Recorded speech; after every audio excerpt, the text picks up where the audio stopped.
Hello, welcome to Paleo Greenbird. I am Greenbird, and today I'm going to be fooling around with a little bit of indirect percussion. It's a skill set that I am hoping to improve upon. I don't do it very often. I've only done it a handful of times, but if you want to see somebody who does it really, really well, you can check out Dave Tenbears. He's on my page, and he does a great job. So I'm going to use a glove today just because I don't feel like taping up my hands. It's a big pain. I don't have the time. I don't know how much time I'm going to have here to be able to nap. There's something in my glove. What the heck is in my glove?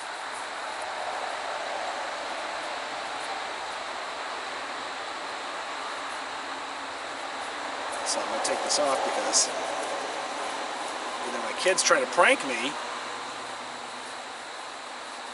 I've got some sort of thing going on here in my glove.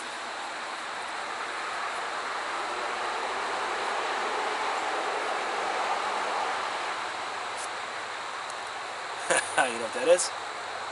It's a makeshift band-aid. Apparently the last time I wore this glove, I put it on after I got cut.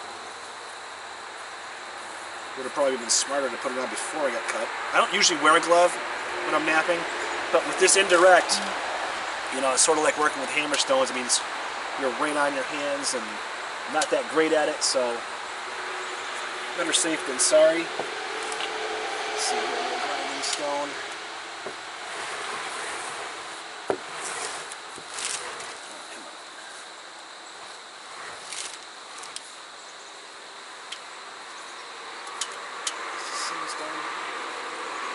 Yeah, I think this is sandstone. I'll just use this. So I'm going to take this preform here, or it's not even really a preform, it's just kind of a biface. It's a really wonky piece of Georgetown that I made a little earlier. I'm going to practice my indirect percussion with it, see if I can get to the point where I can make these nice little thin, skinny points like Mr. Tenbears does. I don't want him having all the fun. So one thing to remember when you're doing this, just like with any napping, you want to keep your middle, the center of your piece, thicker than the two ends. That will help you avoid end shock. And of course, just like any other napping, you're going to have to use platforms. Sometimes you got to make them. I see a good one right here I'm going to take. So let's just see how this works.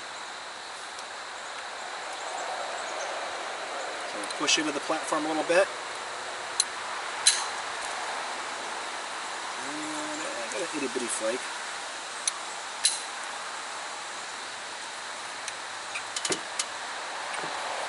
Let's change my angle a little bit.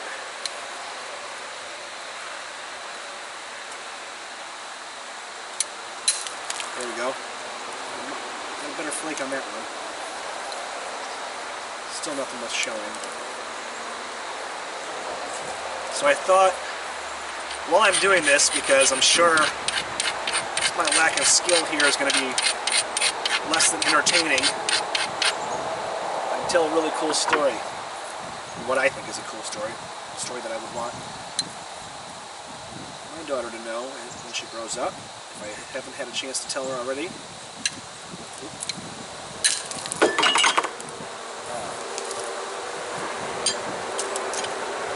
So I did get a flake there, but it hinged, or it didn't hinge, it stepped. Not beautiful in any way, shape, or form. So when I was real little, in the early 70s, still had that recession going on. My dad would work his butt off, but it wasn't always enough. And there we go, that's a nice flake. Still stepping though, and I was fortunate. We lived in Michigan, about 3 houses off of Lake Michigan, and we had the Manistee River also. So he was a really good fisherman. So we'd always fish, and we'd always come home with dinner. But I remember one time, dinner just wasn't there, or at least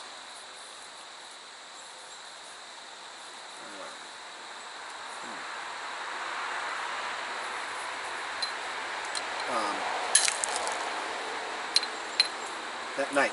So, my mother, we lived next to this French lady, and she, because there's a lot of, oh, look at that flake, that was a good one. Actually, that one. There's a lot of French people that would live in Michigan. You know, they come down through Canada and everything. But anyway,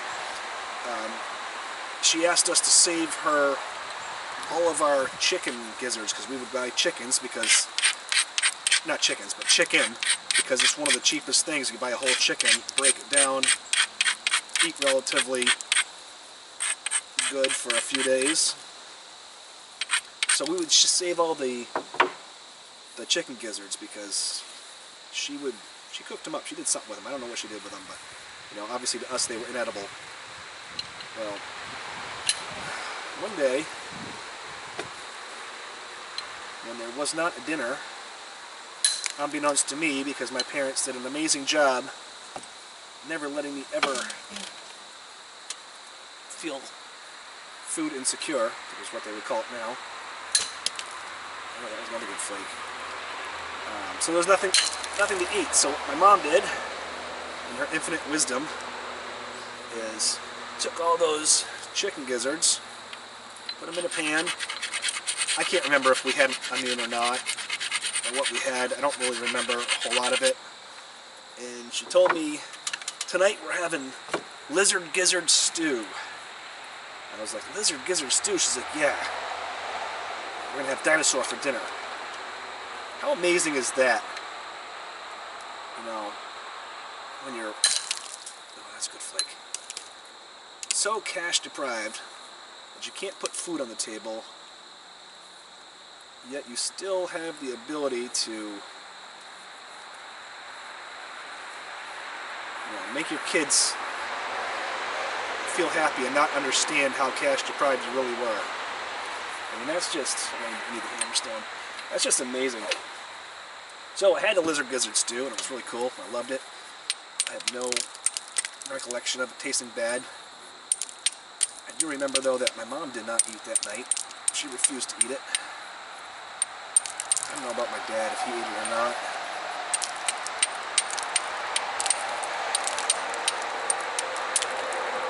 But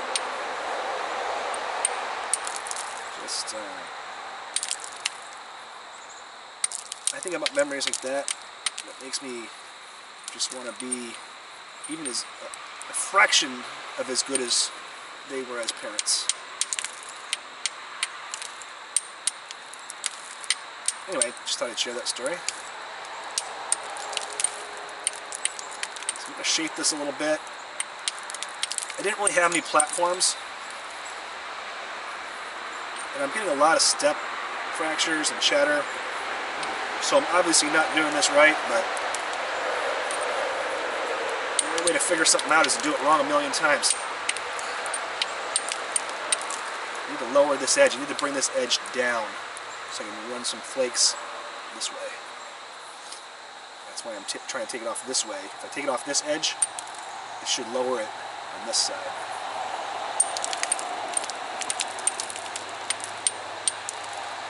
And I think with Indirect, I don't know for sure, but from watching some of the other videos of Jack Crafty and Dave 10 Bears, I think you can get away excuse me, with your platforms being a little bit higher. My biggest concern is that right in the middle of the stone is a hump on this side. Got a turtle that I need to address. And I can only take off so much before I start losing the symmetry of the point. So we'll see. We're just going to have to wait and see what happens there.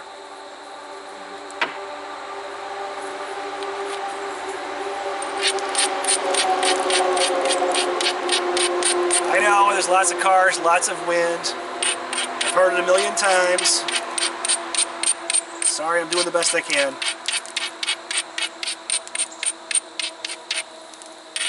If I had 2 million subscribers and I could afford to move somewhere where there was no noise, I would.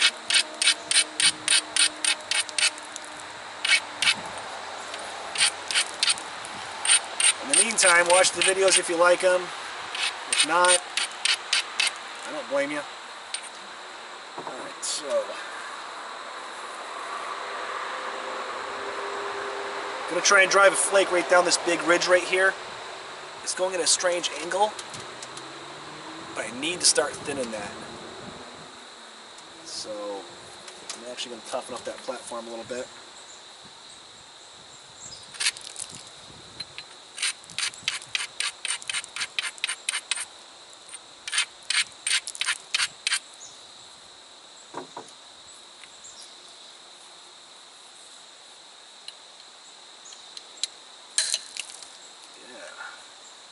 Yeah, I'm starting to get flakes.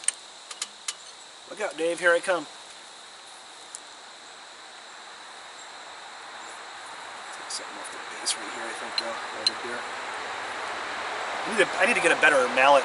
I'm using this copper billet, which works good, but I got a nice big piece of beech downstairs. I just need to cut it up, but I don't have a lot of time today, so I figure by the time I get it all cut up and back up here and everything, it'd be time for me to stop.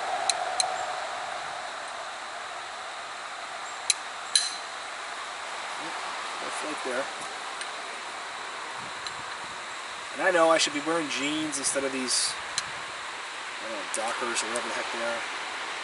But right now, oh, that was a nice flake. It left me a little bit of a step there, but I'll take that all day long.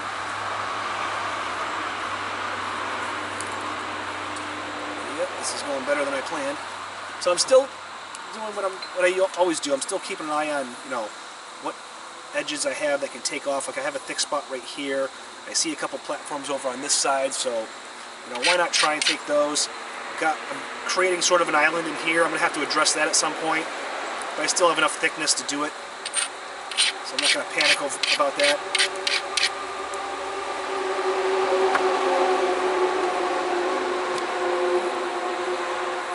More good flake here, and then we'll start addressing that other spot.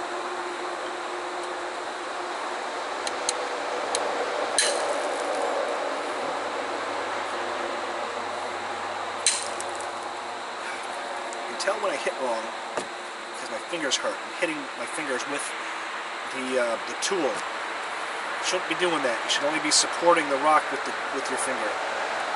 So that tells me to back off that a little bit.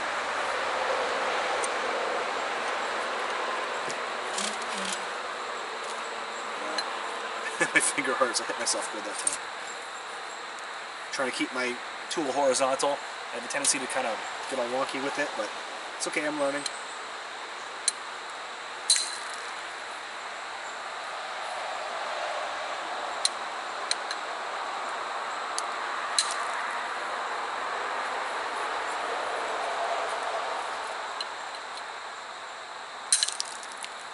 There we go. Nice thin flake.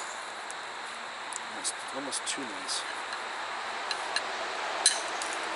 So I'm not going to trim this up with the tool. I'm going to trim it up with a hammer stone afterwards, so I'm going to see what flakes I can take. Lower this ledge a little bit. Which again, I should probably do with a hammer stone, but I'm just going to do it with what I have.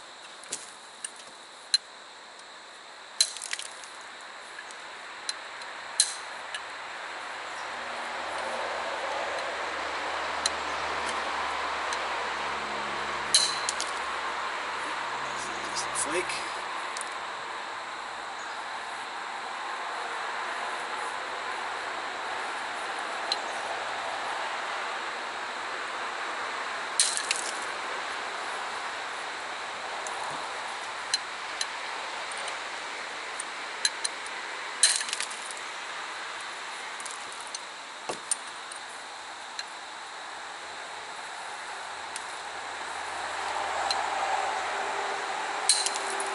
There we go. Look at that. That was a nice flake. That was an overshot flake. Cool. Oh yeah, that feels good.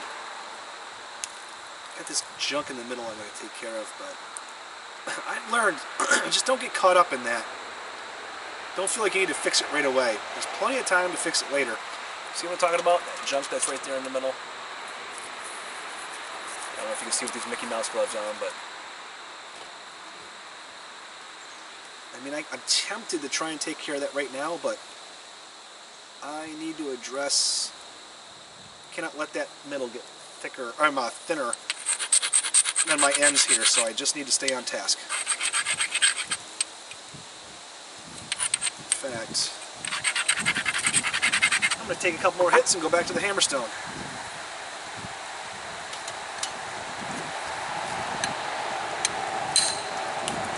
Nice flake there, you see that? It's nice for me anyway. I'll take those all day long.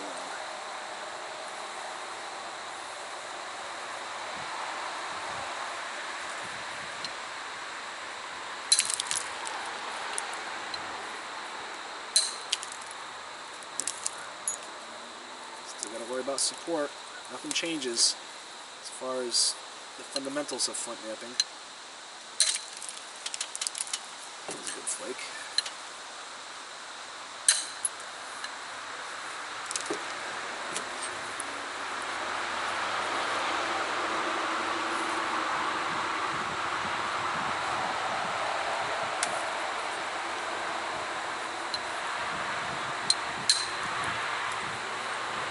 Need to be a little bit, I need to have a better angle though. That's why I'm getting these steps, I think. I think if my angle was a little bit more extreme. Because I'm starting to get that kind of scoop. I need to address that. So, back to the hammerstone. And that basically is to get off all the loose edges. You always want to get off loose edges, but I feel like especially with indirect, it's important that you have nice, strong platforms. So I'm thinning this out. I'm making progress, but I still have that wonky center line. See how it's like kind of like banana shaped? I need to get rid of that. So I need to get me some strong platforms. Some good places, yeah. So I'm going to have to take some off this side and then some off of this side. I'll just straighten that up.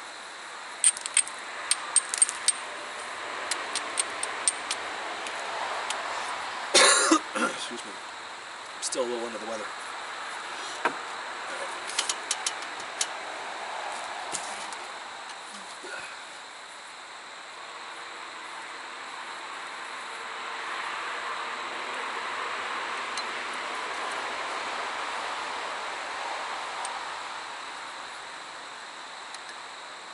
Put a little bit of pressure on here.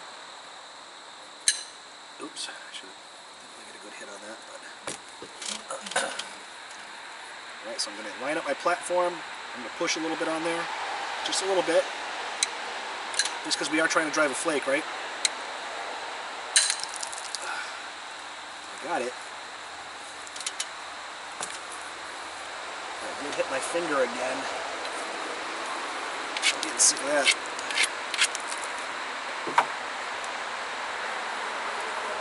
But I'm stubborn, that just means I'm going to do it even more.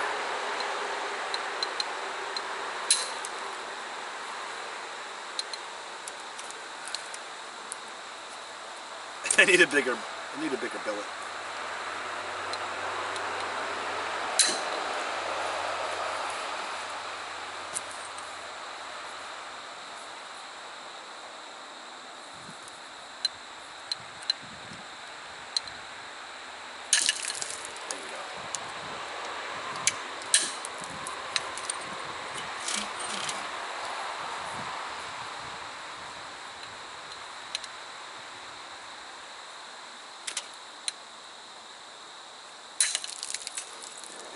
Extended flake.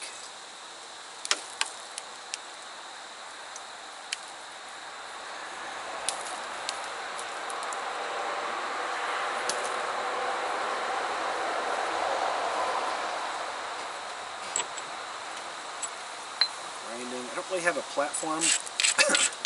I do sort of have a low edge. I'm not sure how this will work with indirect, but I know with direct I can usually get away with that. Although I gotta finish this tip. This tip still needs work.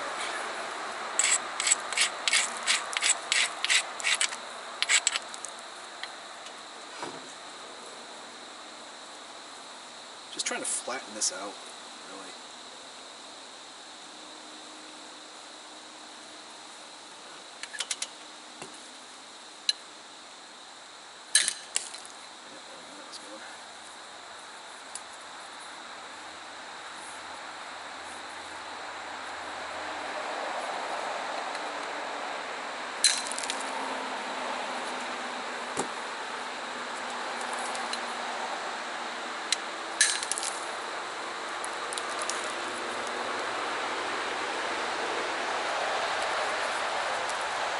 Even if I have to fix a lot of this with pressure flaking, which I shouldn't have to if I'm at all decent at indirect, which I'm not. It's good just to get this experience because you never know what you're going to have for tools. I mean, you might not, when you need it, you need to use this technology. I know, there's the car again. You might not have access, oh, I just broke the tip off, but that's okay, that tip was crappy anyway. You might not have access to hammerstones. Oh. Alright, well, there we go. It was going really well for me.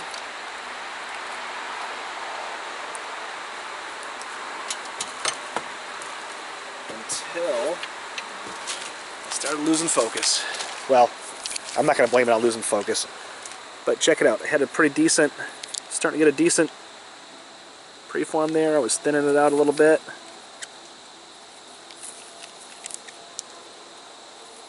Just trying to correct the curvature there in that center line.